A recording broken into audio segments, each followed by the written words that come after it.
L'emergenza siccità in Veneto è la conseguenza inevitabile di un'annata anomala sotto il profilo climatico. Un'estate senza fine da luglio ad oggi, segnata dalla quasi totale assenza di precipitazione, cadute ad esempio nel mese di gennaio in una quantità media pari a quella della stagione calda.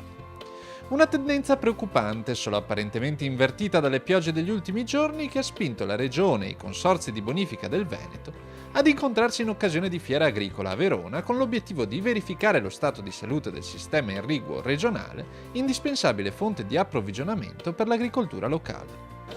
Abbiamo un anno molto difficile, abbiamo comunque gli invasi in montagna che sono al di sotto del 50%, abbiamo problemi sui fiumi, abbiamo chiuso molte derivazioni anche dei fiumi e quindi ci prepariamo probabilmente a una primavera-estate molto difficile per il mondo dell'agricoltura.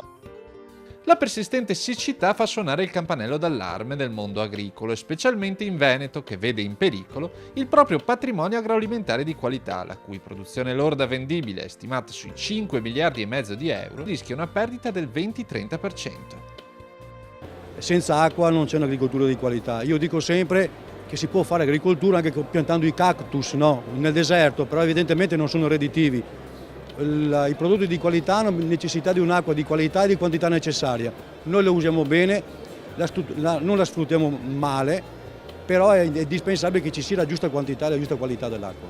Ne va della qualità del cibo ma anche del reddito delle aziende. Per questo la Regione del Veneto è pronta a scendere in campo per far fronte all'emergenza. Noi siamo sempre abituati a correre dietro alle emergenze, abbiamo avuto quella del 2003, abbiamo avuto quella del 2012 e ora adesso le nostre falde sono scese di 2 metri in questi 3 mesi senza pioggia. Ha fatto qualcosa in questi giorni ma non basta, speriamo che questa tendenza cambi nel meteo, ma negli ultimi 10 anni ricordo che ci sono stati il 20% in meno di precipitazioni, quindi dovremo assolutamente programmare il contenimento negli invasi di montagna dell'acqua che serve poi per i periodi di crisi.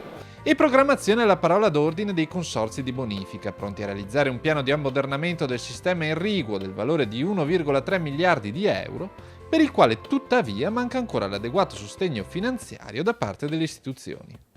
Noi chiediamo che riparta in fretta sicuramente il piano irriguo nazionale, che sono quelle opere necessarie per rendere appunto adeguate le reti di distribuzione a quei territori dove ci sono già, ma anche di dare nuove reti di distribuzione in quei territori dove l'acqua non è disponibile. Quella cosa più immediata che dobbiamo fare è istituire una cabina di regia a livello di tutti i bacini nazionali, perché è importante appunto che non si creano quei conflitti sulla risorsa che creano dei problemi e non creano delle soluzioni. Questo noi lo chiediamo con forza, c'è la disponibilità del Ministero dell'Ambiente e del Ministero dell'Agricoltura per fare questo, speriamo che avvenga presto perché non possiamo più attendere con una situazione così.